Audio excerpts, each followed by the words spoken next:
Today, we're diving into one of the most agonizing and, frankly, persistent public health crises in the United States. We're talking about the severe, life-costing shortage of human kidneys for transplantation. And the numbers here, they should really shock the conscience.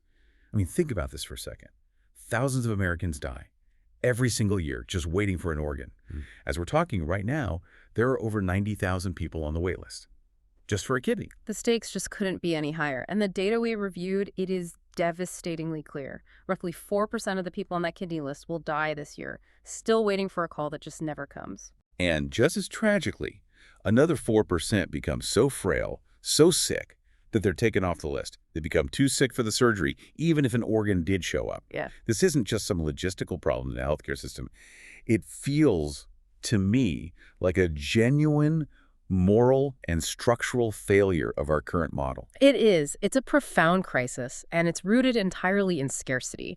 And you really see the human cost when you look at the personal stories. The author of the main text we're looking at shares this deeply personal account that just perfectly illustrates the chaos of it all. He mentions that he and his older brother both needed kidney transplants back in 1998, and their surgeries, get this, they happened just 6 days apart. 6 days. 6 days. And that proximity, it shows you two things: how fast end-stage renal failure can hit, and how much the system relied on just sheer random and often terrible luck. That story around the first set of transplants is just almost unbelievable. His brother was supposed to go first. Right, he was scheduled to get a kidney from their father, which is the ideal scenario, a living, compatible family match. But then, at the 11th hour, Literally, 24 hours before the procedure, they find this last-minute tissue incompatibility, something that all the rigorous earlier testing had somehow missed. wow. It's a catastrophe. Just like that, his brother is off the schedule and pushed onto the list, joining thousands of others waiting for who knows how long for a deceased donor. So the author, he was next in line, and he did match with his father. He did. His surgery was tentatively set for the end of August, but then, only 6 days before that date, they get the call for the older brother. A deceased donor kidney. A deceased donor from someone who had just died in a car crash. So the brother gets the deceased donor kidney, and then 6 days later, the author gets his father's kidney. I mean, that one story just lays the whole problem bare. It really does.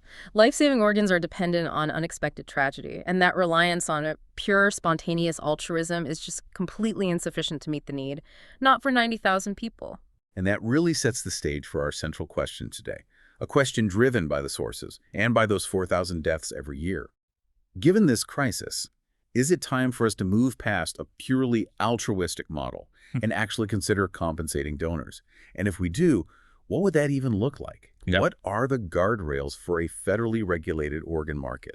Okay, so let's unpack this. Because you can't even begin to talk about opening a market for kidneys without first understanding why it was banned in the first place back in 1984. And even before that, you have to look at why transplantation itself was considered basically impossible for decades. Right. We have to look at the medical history, the legal framework, and all these deeply entrenched ethical arguments that have defined this debate. Okay, so let's start at the beginning. The dawn of modern transplantation. It's actually hard to imagine a time before this surgery was, somewhat routine. But the very first successful kidney transplant, the one that proved the concept, that took place relatively recently. It was in Boston in 1954. Right. Between identical twins, Richard and Ronald Herrick. Yeah. And their case was revolutionary. But it was also, in a way, a special case, wasn't it? It was. What's so fascinating is that they essentially sidestepped the one fundamental biological challenge that had doomed every single attempt before them. And that's the immune system. That's the immune system. When your body gets foreign tissue, whether it's a virus or a transplanted kidney, your immune system, specifically your B and P cells, it mobilizes. It recognizes that tissue as not self, and it launches an attack to destroy it. We call it rejection. And before 1954, if you weren't dealing with identical twins, the failure rate was, what, almost 100%? Catastrophic. The source material details some of these brutal early attempts. There was one in 1933 in Ukraine. A 60-year-old man's kidney was put into a 26-year-old woman, and she survived for only 2 days. And that was seen as a success, in a way. In a way, yes. Technically remarkable for the time, but it just shows the size of the challenge. You could sew the vessels together perfectly, but the body was just programmed to destroy the gift. So surgery wasn't the problem. The biology was the problem. Exactly. And the medical community was desperate. The things they tried to suppress this immune response. I mean, through a modern lens, they seem almost barbaric. Like what? To try and trick the body, surgeons would subject patients to these full-body preoperative blasts of X-ray radiation. They'd push the dosage to borderline lethal levels, just trying to crush the existing immune system, to kill off those B and T cells. And just hope it would rebuild itself around the new organ. Right. Sometimes they'd follow it with a bone marrow injections, hoping for a clean restart of the system. But the patient, tragically, often died anyway. Absolutely. Most of them succumbed either to immediate, overwhelming rejection, the body just fought back too hard, or if they survived that, they'd die from something called graft versus host disease. Okay, explain that. So that's where the new immune cells from the transplanted organ recognize the recipient's body as foreign and start attacking the recipient. So it's the new organ attacking the patient. Precisely. It was a lose-lose scenario so many times, and that's not even mentioning the massive risk of infection because the radiation had wiped out their immune defenses entirely. It sounds incredibly risky, and I can imagine the wider medical community was not on board. They were vilified, and many thought, rightfully so, they were violating that fundamental Hippocratic idea of avoiding unnecessary harm. One detractor from that time is quoted in the source asking, "When will our colleagues give up this game of experimenting on human beings?" It was seen as this desperate, ethically questionable field. And here's where it gets really interesting, because the whole field was basically on the verge of collapsing. It was failing. Right. People were ridiculing it. And then the pivotal turning point comes in 1963. Right. The world's leading kidney transplant surgeons, and we're talking a small, pretty dispirited group, they all meet in D.C. to discuss the future. By that point, only 10% of the non-twin operations had resulted in a patient surviving more than 6 months. So they were failing 90% of the time. A 90% failure rate. The gloom in that room must have been palpable. And then it was completely seismically lifted when two relatively unknown surgeons from Denver, Thomas Starzl and Thomas Marchioro, stood up to present their results. And they hadn't invented a new surgical technique. No, not at all. They'd found a chemical solution, a pharmacological trick that dramatically changed how the body received the organ without having to resort to that lethal radiation. This is the cocktail that basically flipped the success rate on its head. That's exactly right. The trick was a combination. They used the steroid prednisone along with a drug called azathioprine. Which was a leukemia drug, wasn't it? It was. It works by inhibiting cell division. So it effectively slows down the reproduction of those aggressive B and T cells. By starting this simple two-drug regimen a few weeks before surgery, they managed to flip the results completely. From a 90% failure rate to a 90% success rate, only 10% failure. The source describes a euphoric shock in that room in 1963. I can only imagine. And that was immediately followed by a massive global replication of the procedure. One doctor wrote, "The genie appeared to be out of the bottle." And so, this discovery leads to an explosion of transplant centers offering the surgery. But, as we said at the top, solving the medical problem instantly created the logistical one that we're still dealing with today. It really did. That 1963 breakthrough was a medical marvel, but it created an instant and massive scarcity problem. A 1967 study cited in the source found there were about 8,000 patients eligible for a kidney transplant. And how many did the system provide? Only 300 that year. Wow. So you have a supply deficit of 7,700 people. The medical solution had just completely outrun the logistics and the ethics for acquiring the organs. And this gaping hole, it soon attracted a very specific kind of entrepreneur. And that entrepreneur was H. Barry Jacobs, a name that is absolutely central to this entire debate. Jacobs was a Virginia doctor who had already lost his medical license, this was back in 1977, for trying to defraud Medicare. He actually served 10 months in jail. Right. And shortly after he was released, he pivoted his focus completely to the unregulated, and at that point, totally legal, business of organ brokering. And he was operating on a simple biological fact. A simple, undeniable one that's always existed. Most of us are born with 2 kidneys, but we can function perfectly well for a lifetime with just one. The remaining kidney just gets bigger and works harder. So his company, International Kidney Exchange, Ltd., was built around exploiting that redundancy. And his business model was, it was audacious and shockingly straightforward. It was. He would connect sellers who would set their own price for one of their kidneys with recipients who were desperate enough to pay. Jacobs just charged a hefty brokerage fee. He was literally creating a private, for-profit market for a vital human organ. And this was all happening at a really critical time in Congress. A very critical time. Al Gore, who was then a member of the House of Representatives, was developing what would become the National Organ Transplant Act, or NOTA. And NOTA's main goal was actually pretty noble, right? It was. The idea was to create a centralized national list for matching donors and recipients to get rid of the chaos of all these different local systems. But Jacobs's plan, his scheme to go trawling for organs internationally, it forced Gore and Congress to immediately confront this explosive question of commercial compensation before their system could even get off the ground. And that confrontation happened very publicly. Our source material documents it extensively. Jacobs testified before the Subcommittee on Health and the Environment on October 17, 1983. And his testimony was truculent. It was openly defiant. He accused a leading transplant doctor who testified before him of sitting on his butt and failing to solve the problem, while Jacobs claimed he was the one actually finding solutions. But the real defining moment was Gore's interrogation of Jacobs's global strategy. It was. Gore just relentlessly pressed him, asking specifically about this plan to go looking for kidneys among the world's poorest people. Gore asks him, and this is a quote from the source, "I have heard you talk about going to South America and Africa, to third world countries, and paying poor people overseas to take trips to the United States to undergo surgery and have a kidney removed. That is part of your plan, isn't it?" And Jacobs just admits it. He says it was one of the proposals. He does. But Gore doesn't stop. He deliberately highlights the potential for severe exploitation. He says, "You had said also in the past that the payment would vary depending upon the individual involved," suggesting, the price could be pitifully cheap depending on how desperate the seller was. And Jacobs just holds the line, saying the payment was up to the seller. But then Gore delivers this rhetorical punch that really seals Jacobs's fate.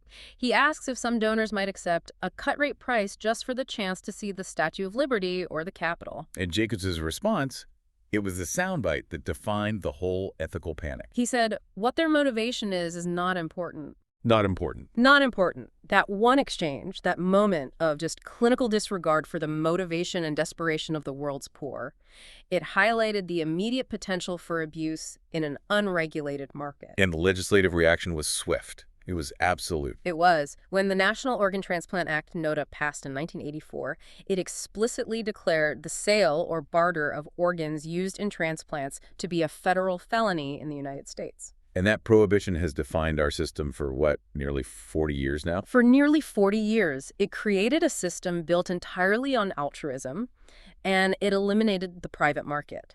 But at the same time, it cemented this massive growing supply problem. So what this all means 4 decades later is that the ban was born from a very legitimate, visceral fear of exploitation. It was designed to stop Jacobs's model.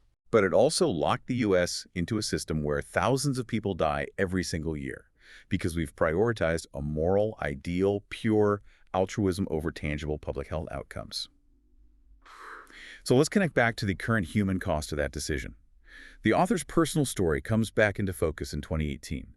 His brother's first transplanted kidney, the one from the car crash victim decades earlier, it started to fail. Its function dropped below 20%. Right as that gap in supply was hitting its modern peak. And that gap is the core of the whole problem. In 2018, 39,000 new people joined the kidney waitlist. But only 21,000 transplants actually happened. That's about 6,000 from living donors and 15,000 from deceased donors. So that's a deficit of 18,000 kidneys in 1 year. And that's why thousands of people are, as the author puts it, sickening as they waited. Exactly. And this huge, intractable shortage is what fuels the entire modern debate. And that debate, as it's framed in the sources, is this ultimate clash of ideologies. It's the crisp, some say cold logic of utilitarianism versus what they call the gossamer realm of ethics. Can you walk us through that fundamental clash? Of course. The core utilitarian argument, which you started to see in academia back in the 70s with people like UCLA law professor Jesse Ducommunier Jr., it's all about efficiency. A properly designed market, proponents argue, generates this massive economic and welfare surplus. The donor gets money or some other benefit they need, and the recipient gets their life back, or at least an extended healthy life. From public health standpoint, the benefits are undeniable. But the ethical view, which is the one that won in 1984, that's rooted in a very different idea about human dignity. Right. It asks, What does it say about us, about humanity, if the body or parts of it can just be auctioned off? And more to the point, what kind of society forces its most economically desperate citizens to undergo irreversible surgery and sell their body parts just to pay rent? That tension, life-saving efficiency versus the risk of exploitation, that's still the heart of it. It is, but it's really crucial to note that the modern proponents of compensation, people like Sally Satel, Arthur Madas, Michelle Goodwin, they are extremely careful to distance themselves from H. Barry Jacobs's model. The Wild West model. Exactly. They all agree that a private, unregulated exchange where two people haggle over the price of a kidney is morally and practically unacceptable. Okay, so what is the alternative model they're proposing? The term I keep seeing is the monopsony model. Let's define that clearly. A monopsony is a market where there's only one buyer. In this case, the proposal is for a tightly regulated, single-buyer market for kidneys. And that single buyer would be? Almost certainly the federal government, probably operating through Medicare. Since Medicare is already legally mandated to pay for end-stage renal care, proponents say this is just a logical extension of their existing role. And the key features of this model seem designed specifically to avoid the abuses from Jacobs's plan. Absolutely. First and foremost, no haggling. The compensation would be a fixed, preset amount managed by the government. This is critical. It removes that private negotiation that enables exploitation. And second, the whole thing would be anonymous, right? Sure. Yes, it would be handled behind a veil. Once the government secures the kidney through this compensated donation process, the federally funded United Network for Organ Sharing, UNOS, would take over the matching. So the donor wouldn't know the recipient, and the recipient wouldn't know if their organ came from an altruistic donor or a compensated one. It keeps the matching process totally separate and based on medical need. Exactly. It separates the acquisition from the distribution. Now, the third key feature, and this is where proponents spend a lot of energy, is the form of that compensation. They're trying to move away from just a lump sum of cash. Right, because a big bag of cash raises the most ethical red flags about desperation. So they look at non-cash, or at least non-lump sum, alternatives. And what kind of alternatives are on the table for living donors? The sources detail a lot of possibilities, things like cash that's dispersed over many years, or maybe an untouchable college fund for the donor or their children. Complete student loan forgiveness is a big one. A contribution to a retirement fund, I saw. A substantial one. Or the most popular proposal seems to be free, comprehensive health insurance for life. The goal is a lifelong benefit, not a quick cash fix for a crisis. And these proposals also cover deceased donation, which is essential since that's where most of our organs come from now. Yes. The idea is for prearranged contracts that would reward the donor's family after death, maybe covers funeral expenses or a contribution to the estate. The thinking is that these contracts could dramatically increase the number of people who sign up as deceased donors, finally tackling the supply problem from both sides. And if we look at the financial case, that cold logic of utilitarianism becomes really compelling, especially for policymakers. We have to start with the fact that the federal government is already the main funder for all end-stage renal disease care. Right, since 1972. That was a little-known amendment to the Social Security Act that Nixon signed. Exactly. It mandated Medicare to provide coverage for pretty much everyone in the U.S. needing dialysis or a transplant, regardless of their age. And the cost is just staggering. The source material has this shocking statistic. ESRD patients, people with kidney failure, they're less than 1% of Medicare's total user base. Less than 1%. Yet they consume roughly 7% of Medicare's entire spending budget. 7%. To put that in perspective, that one single disease accounts for about 1% of the entire federal budget. And most of that money, critically, is for dialysis. The vast, overwhelming majority of it. Billions of dollars go to maintaining people on long-term dialysis, which is medically inefficient and often completely debilitating. And this is where the simple economics of a market really come into play. Transplants are just dramatically cheaper than long-term dialysis. They are, especially when you factor in what the source calls the constellation of ailments that attend kidney failure and dialysis, the heart disease, the increased risk of stroke, the constant hospital trips. Let's just put a pin in that cost difference. A transplant is expensive up front, but it saves the government money over the long term. Easily, within just a few years. And beyond the pure cost, transplants produce much better health outcomes, a better quality of life. You're not hooked up to a machine 3 times a week, and people can go back to work. They pay taxes, they live longer, healthier lives. So the argument is pretty simple. If the federal government paid a fixed, regulated amount for a kidney donation, the number of transplants would go up, The number of people on expensive dialysis would go down, and the government would actually save money. That's the utilitarian case in a nutshell. So if the financial case is so obvious and the medical outcome is so much better, why is the ban still in place? What is the single biggest hurdle? It comes right back to the ethical counterpoint: exploitation.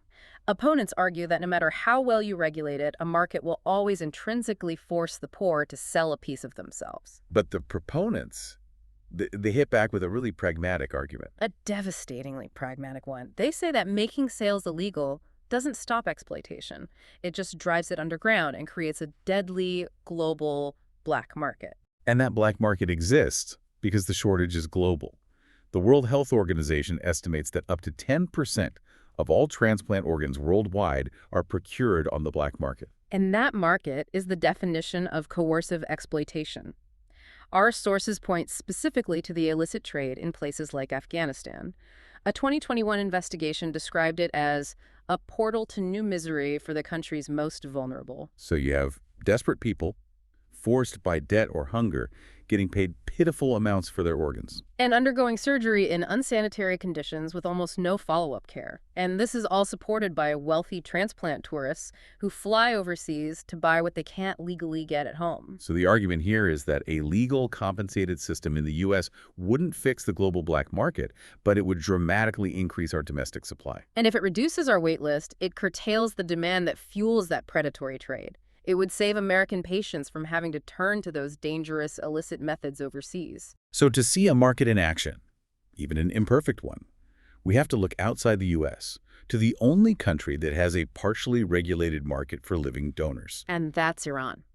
They introduced compensation back in 1988, just 4 years after the U.S. explicitly banned it. And their system is really instructive for this debate. It is. It's run by an Iranian nonprofit that handles the matching and holds the payment in escrow.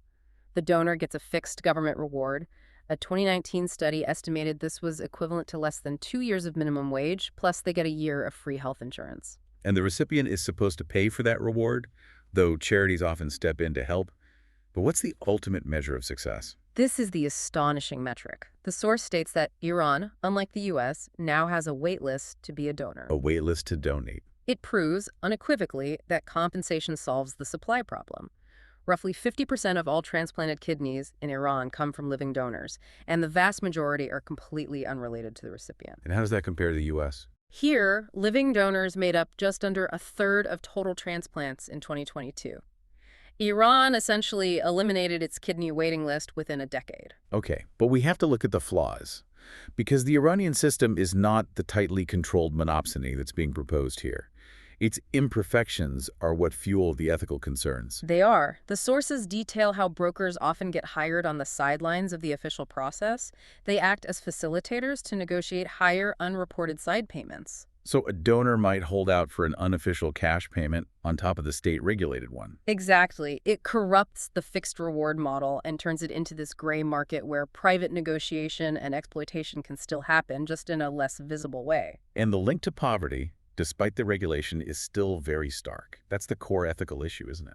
It is. A 2020 study cited in the source found that 78% of donors in Iran came from households earning less than the median wage.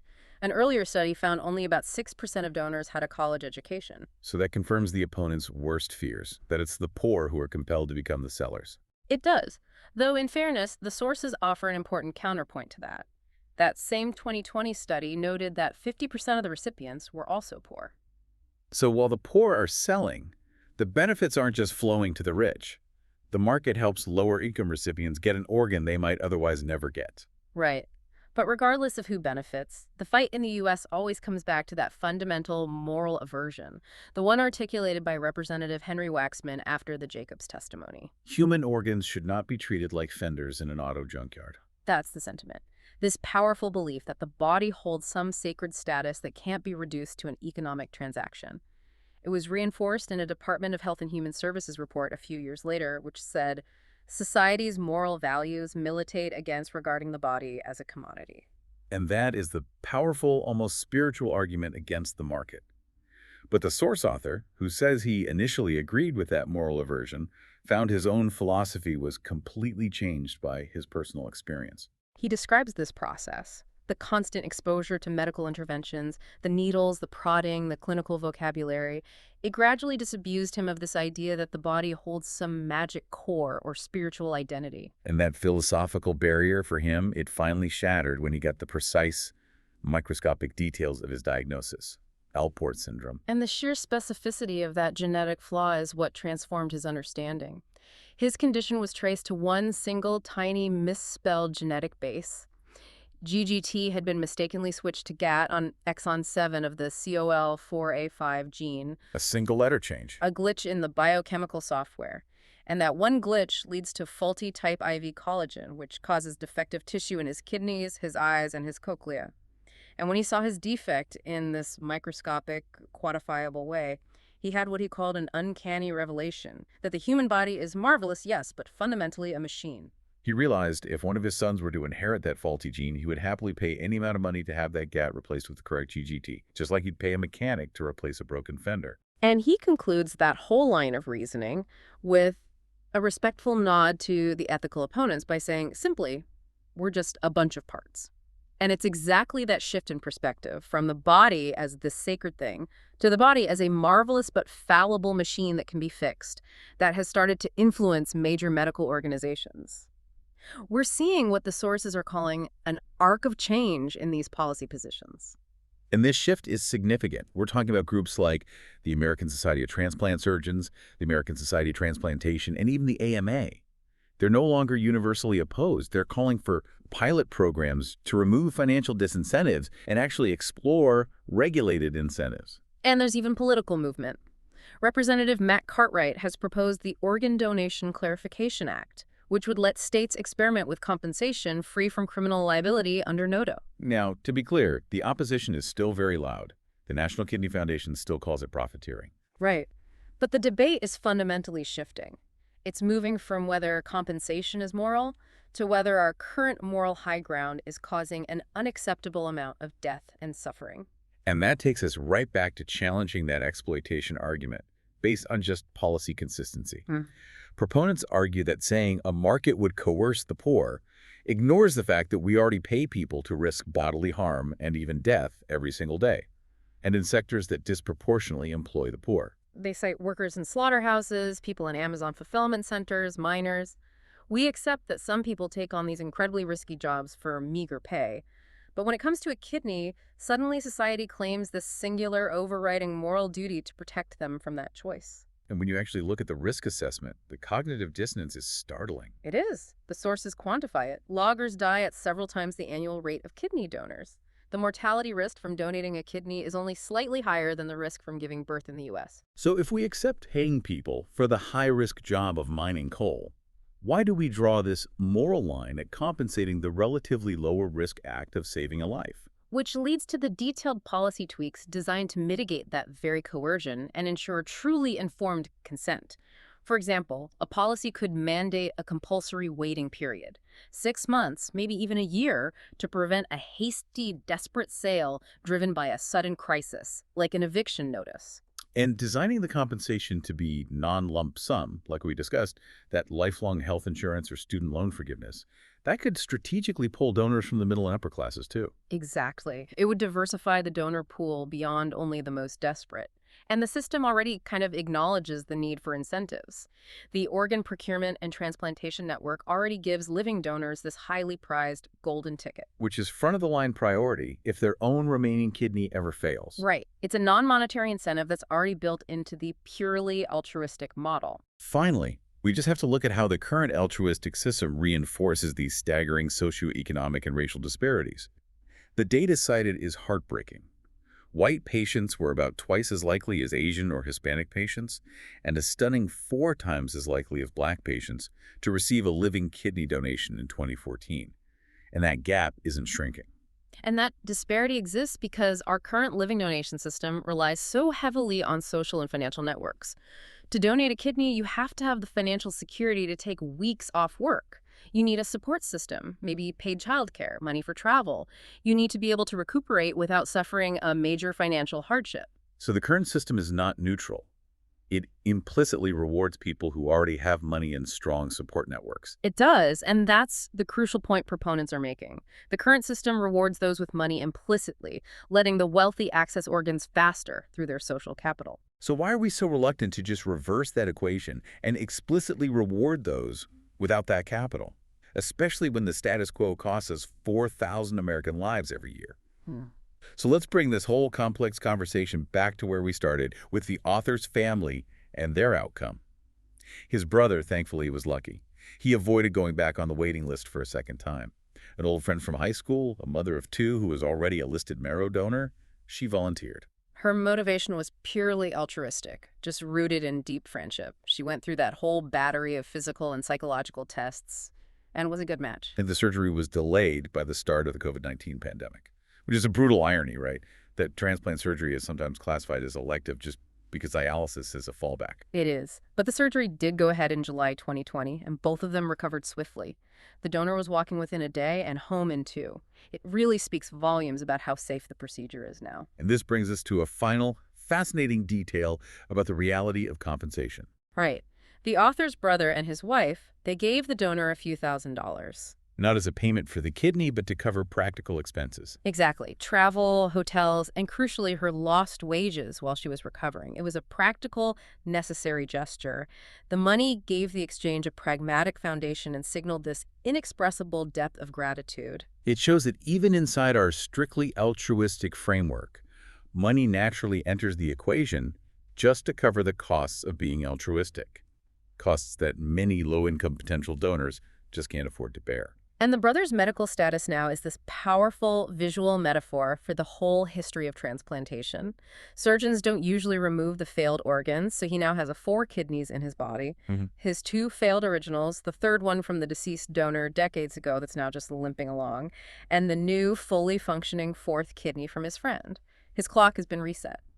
The author concludes that the debate for him, it's no longer about whether compensation is ethical, but how to regulate it to save thousands of lives while minimizing that undeniable potential for exploitation. Exactly. The current moral high ground, while it preserves the body as a non-commodity, it costs roughly 4,000 American lives every single year.